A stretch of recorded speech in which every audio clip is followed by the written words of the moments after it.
अस्सलाम वालेकुम। City 5 news के साथ मैं हूं मोहम्मद अरसल और आप देख रहे हैं सिटी 5 न्यूज़।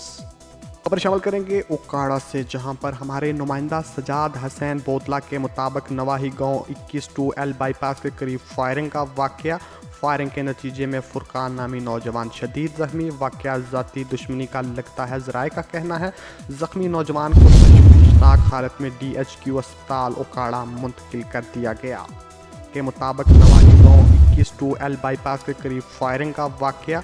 फायरिंग के नतीजे में फुरकान नामी नौजवान शदीद ज़ख्मी। वाक़या ज़ाती दुश्मनी का लगता है, ज़राए का कहना है। ज़ख्मी नौजवान को तशवीशनाक हालत में DHQ अस्पताल उकाड़ा मुंतकिल कर दिया गया।